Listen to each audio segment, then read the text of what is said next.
Hey guys, it's Mathnall from DoubleCrossedGaming, and I'm joined by Just the Logic, and we're doing the Q&A video, and we're actually playing the new map from Arena. Indeed, it's called Walled In. It's like sort of deserty style map. It's very cool. Yeah, it's pretty funky. Okay, so I'm gonna die while I look up these questions. The first question comes from DIC Chronic Addict 1. Why does nobody use the third person view? Does the extra FOV hurt you somehow? Nope, it's actually pretty good, but yeah. I don't particularly like playing with it. I do when I'm doing some body blocking stuff.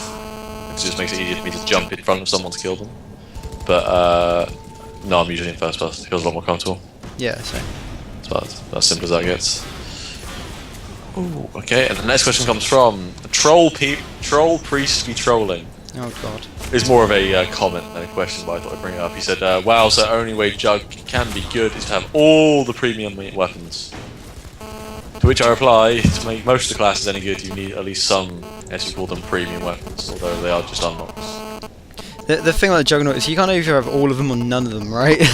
Like, yeah, if you've got... Yeah, if you've got all three of them, then they work really nicely together, but I don't think that they're all upgrades. No, exactly, they are side grades. It's just a completely different playing style when you decide to use one over the other. Okay. This next one comes from Starscream. I'm assuming that's pronounced. It's spelled a bit different, but... question is, do you think that the tech with the thumper is overpowered? If so, why? No, because... Well, in competitive play, most techs don't use the thumper anyway. They use the SMG. Yeah. Because they're not hiding in the gen room like half people in actual public matches. Exactly. In pub games, a lot of people will be using thumper just because you'll be fighting indoors most of the time. Whereas in competitive play, most of the time you're only fighting out on the actual map, so the chain gun, or the SMG, sorry, is much more useful for the engineer, I think. I think there are uses for the thumper. I know a couple of competitive players that play with the thumper by choice, so it is definitely useful. It's nice for killing flag carriers on the stand. The thing is, it does what it's meant to do. It gives the engineer some way to defend himself indoors, but then takes away his ability to chain. So I think it's a pretty good trade-off. It's actually one of the only weapons I think that's kind of reasonably well balanced, even though I hated it at first. Oh my god, who's firing missiles at me in Arena? Don't know. Great, next question. Do you think Arena will play competitively or just something for the pubs? And that comes from MAVSP2. Of course it'll be played competitively, but not yet. It's shite at the moment, but it was a huge thing in Tribes 2, wasn't it? It was, yeah, it was second biggest game mode under Capture the Flag in Tribes 2. But I think it could be one of those things that at lands and it's played as a secondary game mode, but I think the main game mode will always be CTF. Oh, definitely. The balances will be around CTF. Exactly, yeah. Which is why there are some like outstandingly bad balance issues in TM, like the fact that if you have a chain gun of any sort, like an SMG or an assault rifle or anything, you can pretty much like mop up pretty easily. You have no problem just cleaning up house. It's pretty crazy. Most people have like this sort of gentlemanly agreement to use most of the explosives and stuff in Arena just because it's a bit more even, you know. Yeah. Okay, next question comes from Shashkalid. No, Shashakid. Derp. Sashakid. Sorry. Thought I started reading it like Shikali. He said he wants to see more about competitive gaming, and I'd like to know how to play competitively. I guess I need a team, but there are other team queues or something, and where are some good forums or community sites that discuss competitive gaming on the tribes. Biggest one is spinfuser.org. It's run by Johnny the Juicy J, who hangs out on the Mumble a lot. That's a good one. They usually host or say when there's all sorts of casts going on and all that sort of stuff. And they have like kind of general competitive news and patch notes and opinions and all that sort of stuff. To get into a team is you can either go looking for an established team, like post on the official forums or on the spinfuser forums, or you can make your own and then get some members and then go like that. I think it's pretty much established that private servers are going to be in the next kind of month or so. So they said that they'll be around for release. So yeah, that's in 2 or 3 weeks. But yeah, so yeah, either find a team in the forums or make your own team with friends or something like that. And the private servers are going to mean it's a lot easier to get into the competitive scene because at the minute you need to be what's called whitelisted, which means you will be able to join high-res private servers to do matches and stuff on. Which is a pain and a half to do. Yeah, Bart's not the fastest guy to kind of whitelist you once you ask. No, we had to bug him for ages. Yeah. But yeah, so I'll probably make a video on that. Once private servers come out, I'll probably make a video on the general kind of ideas for comp and stuff like that. The next question comes from Chimor10. What do you guys think about the utility pack and the proximity grenade for the soldier? What do you reckon? Utility pack, straight upgrade. Yeah. I mean, it gives you less energy, and less energy means less energy regen, because I think energy regens is a percentage per second rather than like a set amount. Yeah, I'm pretty sure it is. But that doesn't make much of a difference. It's still a straight upgrade, as far as I'm concerned. What do you think? Yeah, I agree. No, I use the utility pack all the time, but I just don't use the. I do use proximity grenades as well when I'm playing defense. Oh yeah, proximity grenades. I forgot about those. Yeah. If there's a cap coming in, you can sort of just throw one of them down over the flag. If you need to move out of the way, for example, if you're getting bombarded, throw a couple of those down into the hall or whatever, so they're coming for a back to front or crossfire. I think if you're disrupting though, you should use frags. Frags have a bigger blast radius, so they're probably better for disrupting.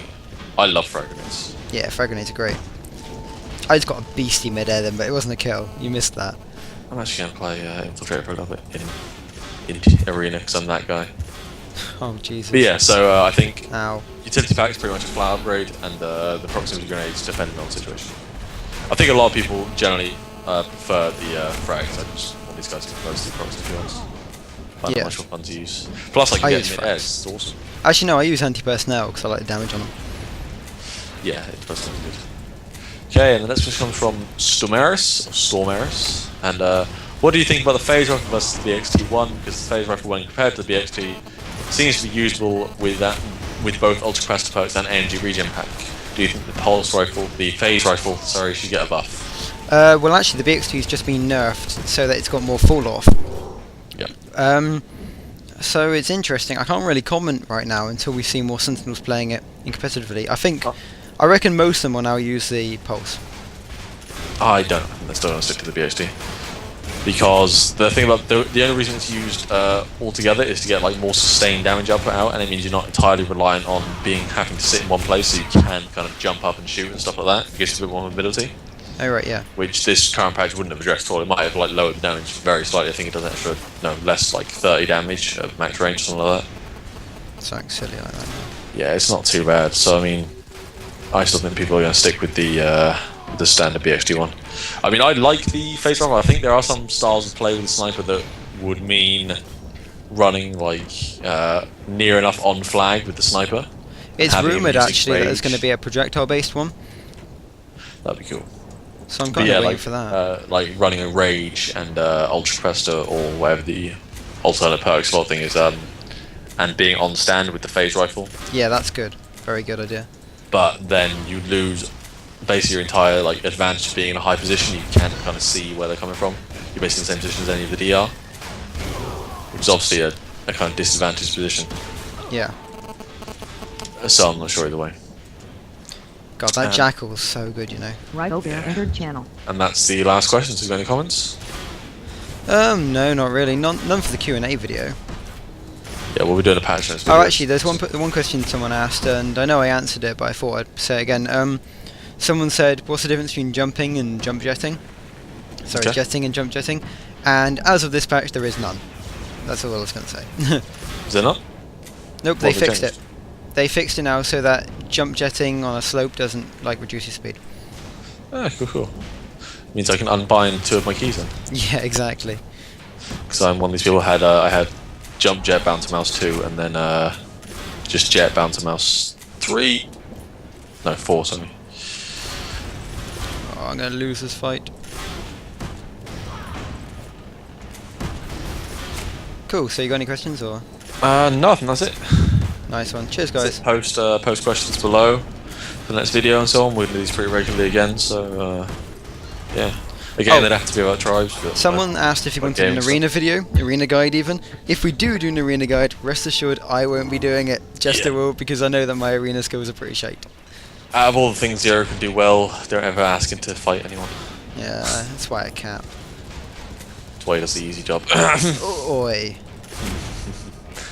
Defense is hard position, we all know. I'm sure the fans agree. I'm sure they don't. Alright, cheers guys, I'll see you around.